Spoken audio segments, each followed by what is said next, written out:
नमस्कार दोस्तों, स्वागत है आप सबका इंडियन हाउसिंग में। आज के वीडियो में हम जानेंगे Shri Ram housing finance home loan scheme के बारे में। श्री राम हाउसिंग फाइनेंस से होम लोन कैसे ले सकते हैं, एलिजिबिलिटी क्राइटेरिया क्या है, इंटरेस्ट रेट क्या है और आपको क्या क्या डॉक्यूमेंटेशन देनी पड़े। इसके अलावा आपको हमारे चैनल पे ऑलमोस्ट सभी बैंक्स के होम लोन स्कीम्स पे वीडियोस मिल जाएंगी और अगर आपको किसी भी बैंक के किसी और लोन स्कीम के बारे में जानना है तो आप हमारे दूसरे चैनल पे विजिट कर सकते हैं जिसका नाम है हिंदी बैंकिंग। उस चैनल का लिंक भी आपको मिल जाएगा नीचे डिस्क्रिप्शन बॉक्स में। चैनल पे नए हैं तो चैनल को सब्सक्राइब कर दें, बेल आइकन को दबा दें ताकि आपको हमारे वीडियोस के नोटिफिकेशंस मिलते रहें। तो चलिए शुरू करते हैं।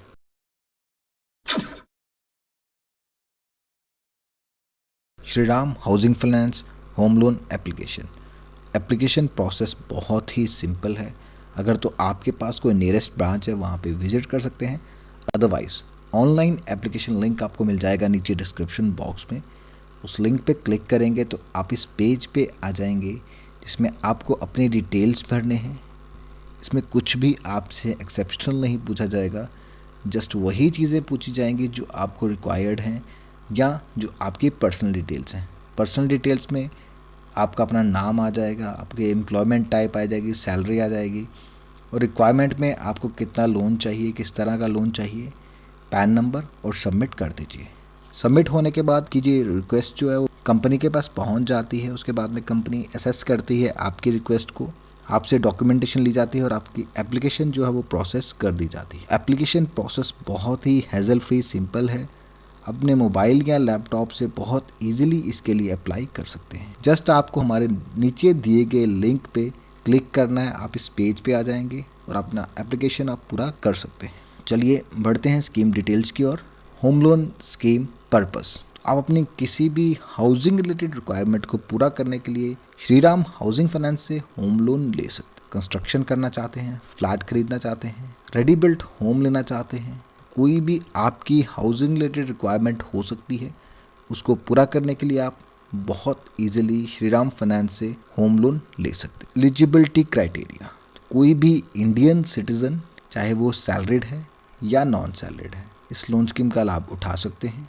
सैलरीड के केस में मिनिमम सैलरी 30,000 होनी चाहिए, तभी आप होम लोन के लिए अप्लाई कर सकते हैं और मिनिमम 2 साल का वर्क एक्सपीरियंस होना चाहिए। ये दोनों कंडीशन सैलरीड के लिए हैं। Minimum 30,000 salary, 2 years work experience minimum. और सेल्फ एम्प्लॉयड के लिए है, आप जिस भी फील्ड और एक्टिविटी में काम कर रहे हैं कम से कम 3 साल का आपका एक्सपीरियंस होना चाहिए। कोई भी आपका प्रोफेशन हो सकता है। सेल्फ एम्प्लॉयड में प्रोफेशनल हो सकते हैं, CA, doctor, engineer, chartered accountant, या नॉन प्रोफेशनल जैसे कि कोई स्ट्रीट वेंडर हो सकते हैं, कोई शॉपकीपर हैं, कोई भी आपका प्रोफेशन हो सकता है। तो कम से कम आपको 3 साल का एक्सपीरियंस होना चाहिए सेम एक्टिविटी में, करंट फील्ड में, तभी आप इस लोन स्कीम के लिए अप्लाई कर सकते हैं। सैलरीड में जैसे मैंने बताया कि 2 साल का एक्सपीरियंस। सैलरीड में आप गवर्नमेंट के एम्प्लॉय भी हो सकते हैं, किसी प्राइवेट फर्म से सैलरी ले रहे हैं तो किसी भी ऑर्गेनाइजेशन से रेगुलर सैलरी आप ले रहे हैं तो आप इस लोन स्कीम का लाभ उठा सकते हैं। Age criteria minimum 24 years, maximum 70 years, but ये डिपेंड करता है। सैलरीड के केस में आपकी जो रिटायरमेंट एज होगी वही आपका मैक्सिमम रिपेमेंट रहेगा। नॉन सैलरीड के केस में 70 ईयर्स तक इसको एक्सटेंड कर सकते हैं। लोन अमाउंट, वैसे तो यूजुअली होम लोन में कोई भी क्वांटम नहीं रहता है क्योंकि ये डिपेंड होता है आपकी रिक्वायरमेंट पे, आपकी प्रोजेक्ट कॉस्ट पे और आपकी रिपेइंग कैपेसिटी पे। बट इसमें मिनिमम रखा गया है 1 lakh rupees, maximum 10 crore rupees. और मैक्सिमम जो आपको लोन दिया जाएगा, जो भी आप प्रॉपर्टी खरीदने वाले हैं उसका 90% आपको लोन मिल सकता है। फॉर एग्जाम्पल अगर आप जो प्रॉपर्टी ले रहे हैं वो 50 लाख की है, उसका 90% 45 लाख तक आपका फाइनेंस हो सकता है। 5 लाख आपका अपना कंट्रीब्यूशन रहेगा जो कि मार्जिन के रूप में आपको खुद से देना होगा और मैक्सिमम उसका 90% ही लोन आपको दिया जाएगा। बट आपको जो भी लोन मिलेगा वो डिपेंड करेगा आपकी रिपेइंग कैपेसिटी पे। ऐसा नहीं है कि आपने प्रॉपर्टी बहुत महंगी सिलेक्ट कर ली है तो उसका 10% मार्जिन करके आपको लोन मिल जाएगा। आपकी उतनी रिपेइंग कैपेसिटी भी होनी चाहिए जो कि देखी जाएगी आपके इनकम प्रूफ से। आपकी कितनी रिपेइंग कैपेसिटी है, आप कितनी ईएमआई तक मैक्सिमम भर सकते हैं अपनी सैलरी में से, उसी के हिसाब से आपको लोन दिया जाता है। उसके बाद में एक मेजर रोल रहता है प्रोजेक्ट कॉस्ट का, कि आप जो घर या प्रॉपर्टी खरीदने वाले हैं उसमें प्रोजेक्ट कॉस्ट कितनी है। उससे ज़्यादा तो आपको नहीं मिलेगा, बल्कि उसका 90% ही आपको दिया जाता है। और आपकी रिपेइंग कैपेसिटी, प्रोजेक्ट कॉस्ट और आपको रिक्वायरमेंट कितने पैसे की है। हो सकता है अगर आप 50 लाख के लिए एलिजिबल है बट आपको 40 लाख की रिक्वायरमेंट है, तो आपकी रिक्वायरमेंट को भी देखा जाता है। लोन डॉक्यूमेंटेशन, तो डॉक्यूमेंटेशन में केवाईसी प्रूफ, केवाईसी में वैलिड एड्रेस प्रूफ जैसे कि passport, piped gas connection bill, electricity bill, landline telephone bill या कोई भी valid address proof. ID proof में voter ID, driving licence. PAN card जो है वो मस्ट है, क्योंकि पैन कार्ड से आपकी सिबिल हिस्ट्री, जिसको हम फाइनेंशियल करेक्टर कहते हैं, ये क्योंकि आपका ये कैरेक्टर सर्टिफिकेट है। फाइनेंस कंपनीज और बैंक्स में आपकी सिबिल ही आपका कैरेक्टर सर्टिफिकेट है। इसी से बैंक से या कंपनीज एसेस करती हैं कि आपने हिस्ट्री में बैंक से या फाइनेंशियल इंस्टीट्यूशन से किस तरह से डील किया है। अगर तो आप रेगुलरली अपनी ईएमआईज पे करते हैं, सभी लोन्स को अच्छे से रीपे करते हैं, कोई भी कंपनी या बैंक आपको लोन के लिए मना नहीं करेगी। बट अगर आपके सिबिल में कुछ एनपीएस होंगे, बैड लोन्स होंगे, ओवरड्यू होगा, तो कोई भी कंपनी या बैंक आपको लोन एक्सटेंड नहीं करेगी। पैन कार्ड मैंडेटरी है। इनकम प्रूफ, जो कि डिपेंड करता है आपके प्रोफेशन पे, तो सैलरीड के केस में फॉर्म 16 की copy, certified letter from the employer, pay slip आपकी लास्ट 2 मंथ की, आईटी रिटर्न्स 3 साल की, और नॉन सैलरीड के केस में लास्ट 3 साल की इनकम टैक्स रिटर्न, क्योंकि नॉन सैलरीड में इनकम टैक्स रिटर्न ही इनकम प्रूफ माना जाता है। विद कॉम्पिटिशन, आपकी जो आईटीआर रिटर्न होगी नॉन सैलरीड के केस में, उसके साथ उसका कॉम्पिटिशन भी अटैच किया जाएगा, duly attested bye chartered account. Competition में पूरा डिटेल दिया रहता है कि क्या इनकम है, कहाँ सोर्स है इनकम का, क्या डिडक्शन है, सारी चीज़ें उसमें।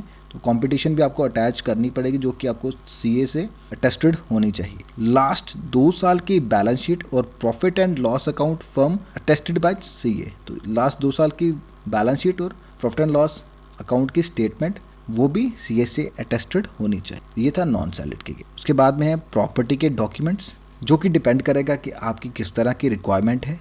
फ्लैट खरीदने जा रहे हैं, sale deed, agreement of the sale with the builder, original copy आपको देनी होगी, original title documents of the property. उसके बाद में नो इनकम्बरेंसेस प्रूफ, आप जो प्रॉपर्टी लेने जा रहे हैं उस पर किसी तरह का कोई चार्ज नहीं है, किसी और का कोई राइट नहीं है, उसका एक प्रूफ होगा। Copy of the approved plan by the local authorities, तो जो भी आपका बिल्डिंग या स्ट्रक्चर है उसका अप्रूव्ड प्लान की कॉपीज़। और कंस्ट्रक्शन के केस में आर्किटेक्ट से कंस्ट्रक्शन का एस्टीमेट होता है और एनओसी होती है कंस्ट्रक्शन के लिए। तो ये डिपेंड करता है आपकी किस तरह की रिक्वायरमेंट है, उसी के हिसाब से आपको डॉक्यूमेंटेशन भी देनी पड़ती है।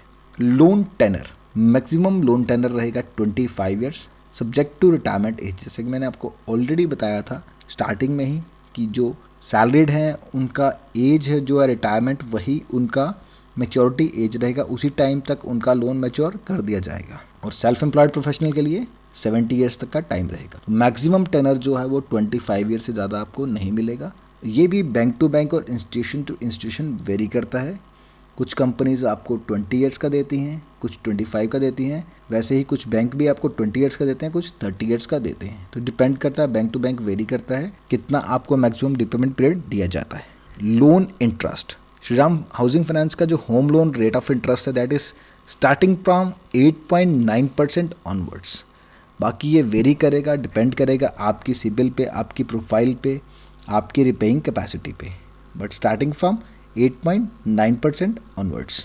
लोन सिक्योरिटी, तो लोन सिक्योरिटी के लिए कंपनी क्या करेगी, आपकी जो प्रॉपर्टी होगी जो कि आप खरीदने वाले हैं या कंस्ट्रक्शन करने वाले हैं उसका इक्विटेबल मॉर्गेज किया जाएगा, और आपके जो ओरिजिनल टाइटल डीड्स होंगे वो बैंक के पास रहेंगे टिल लोन मैच्योरिटी। जब आपका लोन पूरा मैच्योर हो जाएगा, रीपे हो जाएगा, तो उसके बाद में आपके टाइटल डीड्स आपको एज इट इज़ लौटा दिए जाएंगे। आपकी जो भी हाउसिंग प्रॉपर्टी होती है उसका वैल्यूएशन किया जाता है बैंक या कंपनी के अप्रूव्ड वैल्यूअर के द्वारा।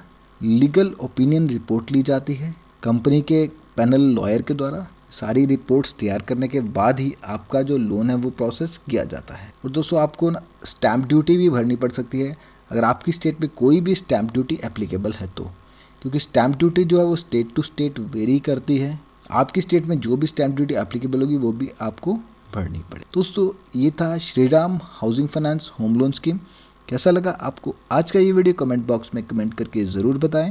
अगर आपको वीडियो पसंद आए तो वीडियो को लाइक करें, चैनल को सब्सक्राइब करें। Thank you for watching.